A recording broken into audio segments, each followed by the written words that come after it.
मैं समझता हूं कि आने वाले लोकसभा के चुनाव में बहुत मजबूती के साथ चुनाव लड़ेगी और जो भी चुनाव लड़ेगा उसको पूरी तरीके से सारे लोग सहयोग करेंगे, समर्थन करेंगे और चुनाव जिताने का। जिस तरीके से बजट पेश किया गया वो धरातल पे उतरने वाला नहीं है। सर, सदन में किसानों नौजवानों से ज्यादा चर्चा अतीक और मुख्तार की होती है, तो क्या आपको नहीं लगता कि एक विपक्षी दल के मुख्य नेता होने के बाद वास्ते की हम लोगों को किसानों की बात, नौजवानों की बात, इन बातों को आगे करना चाहिए था, जबकि सदन में 28 तारीख के बाद लगातार अतीक, मुख्तार और उनके लड़कों के नाम गूंजते हुए पूरी विधानसभा में दिखाई दिए। लेकिन सरकार ने एक विद्वेष की भावना के कारण उनको टारगेट बना करके उनके खिलाफ कार्रवाई की है।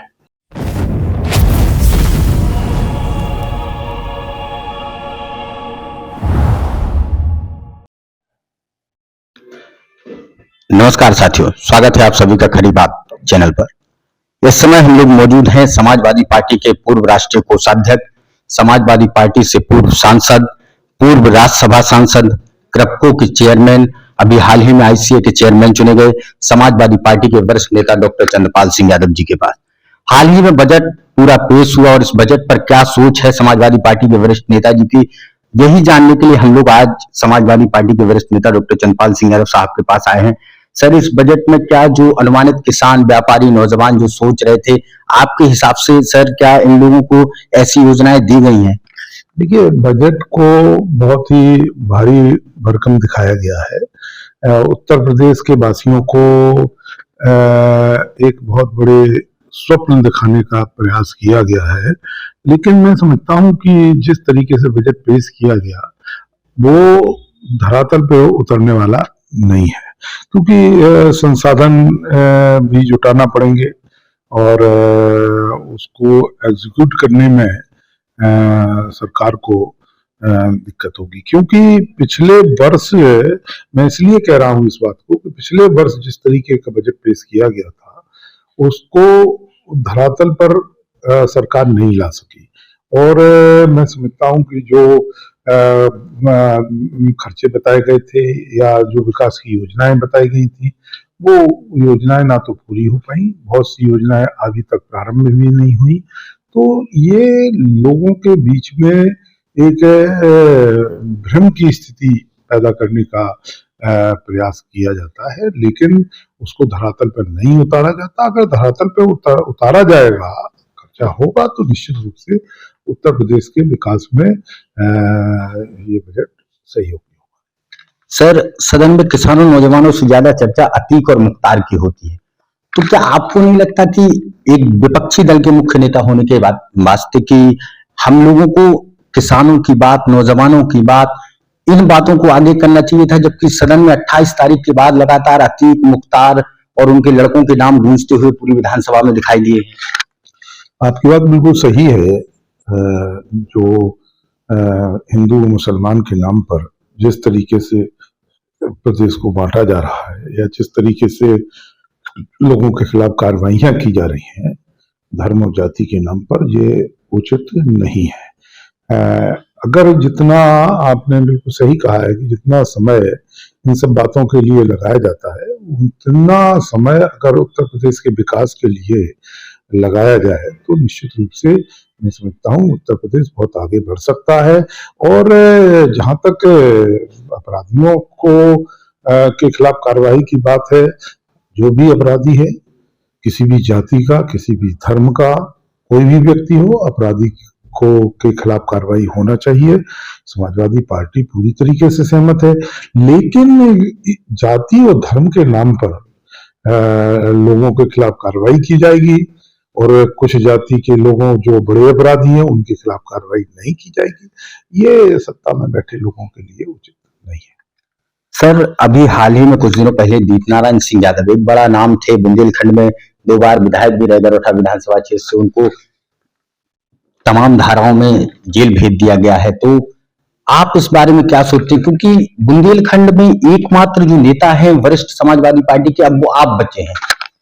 छोटे नेताओं को जेल भेज दिया गया है, किन्हीं कारणों से वो लोग अंदर हैं, तमाम धाराओं में अंदर हैं, तो अब मुख्य सोच आपकी क्या है? क्योंकि समाजवादी पार्टी का जो फ्रंट है, जो आगे की तरफ आप समाजवादी पार्टी को ले जाना चाहते हैं, सबसे पहले आपका नाम आता है, तो अब केवल आप बचे हैं। ऐसी परिस्थितियों में आप समाजवादी पार्टी का जो कैडर वोट है उसको जोड़ने के लिए क्या ग्राउंड फ्लोर पर समाजवादी पार्टी के कार्यकर्ताओं समेत नहीं जाएंगे कि वो वापस वोट उनकी तरफ लौटे, क्योंकि अब समाजवादी पार्टी में आप मुख्य चेहरा केवल बुंदेलखंड में रहे हैं।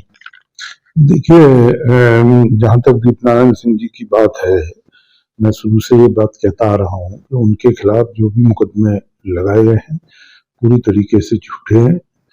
कोई सरोकार नहीं है इन मुकदमों से उनका, लेकिन सरकार ने एक विद्वेष की भावना के कारण उनको टारगेट बना करके उनके खिलाफ कार्रवाई की है।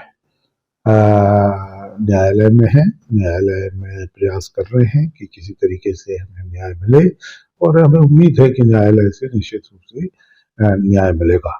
जहां तक पार्टी के कैडर की बात है, हमारे जो पार्टी में जो लोग जुड़े हैं वो पूरी तरीके से आज भी हिम्मत के साथ, मजबूती के साथ समाजवादी पार्टी के साथ खड़े हैं, और समाजवादी पार्टी को मजबूत बनाने में अपनी महत्वपूर्ण भूमिका निभा रहे हैं।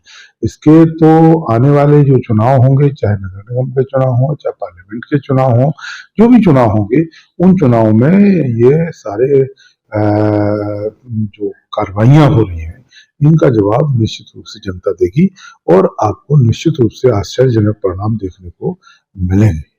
सर, 2024 का जो आने वाला चुनाव है उसको लेकर समाजवादी पार्टी की क्या तैयारियां फिलहाल में चल रही हैं?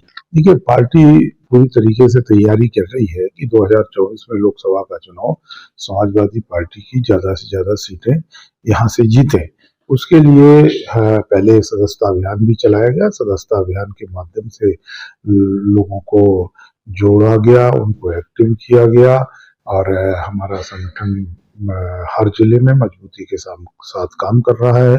जनता की जो ज्वलन समस्याएं हैं उन समस्याओं के प्रति लोगों में जन जागृति पैदा करके उन समस्याओं के समाधान के लिए शासन और प्रशासन से संघर्ष करने का काम समाजवादी पार्टी कर रही है। और समाजवादी पार्टी, मैं समझता हूं कि आने वाले लोकसभा के चुनाव में बहुत मजबूती के साथ चुनाव लड़ेगी, और जो भी चुनाव लड़ेगा उसको पूरी तरीके से सारे लोग सहयोग करेंगे, समर्थन करेंगे और चुनाव जिताने का काम। बस सर, अंतिम सवाल, 2024 में अगर गठबंधन की सरकार भारतीय जनता पार्टी के खिलाफ समाजवादी पार्टी अगर उस गठबंधन में शामिल रहती है और सरकार केंद्र में अगर बनाती है, तो आपको क्या लगता है उसके बाद क्या उत्तर प्रदेश की जो कानून व्यवस्था है जिस पर आप लोग लगातार सवाल खड़े करते हुए दिखाई दिए हैं, वो व्यवस्था रुकेगी या इसी तरीके से चलेगी? देखिए, सरकार किसकी बनेगी किसकी नहीं बनेगी ये तो जो है चुनाव के बाद पता लगेगा, परिणाम आने पे पता लगेगा।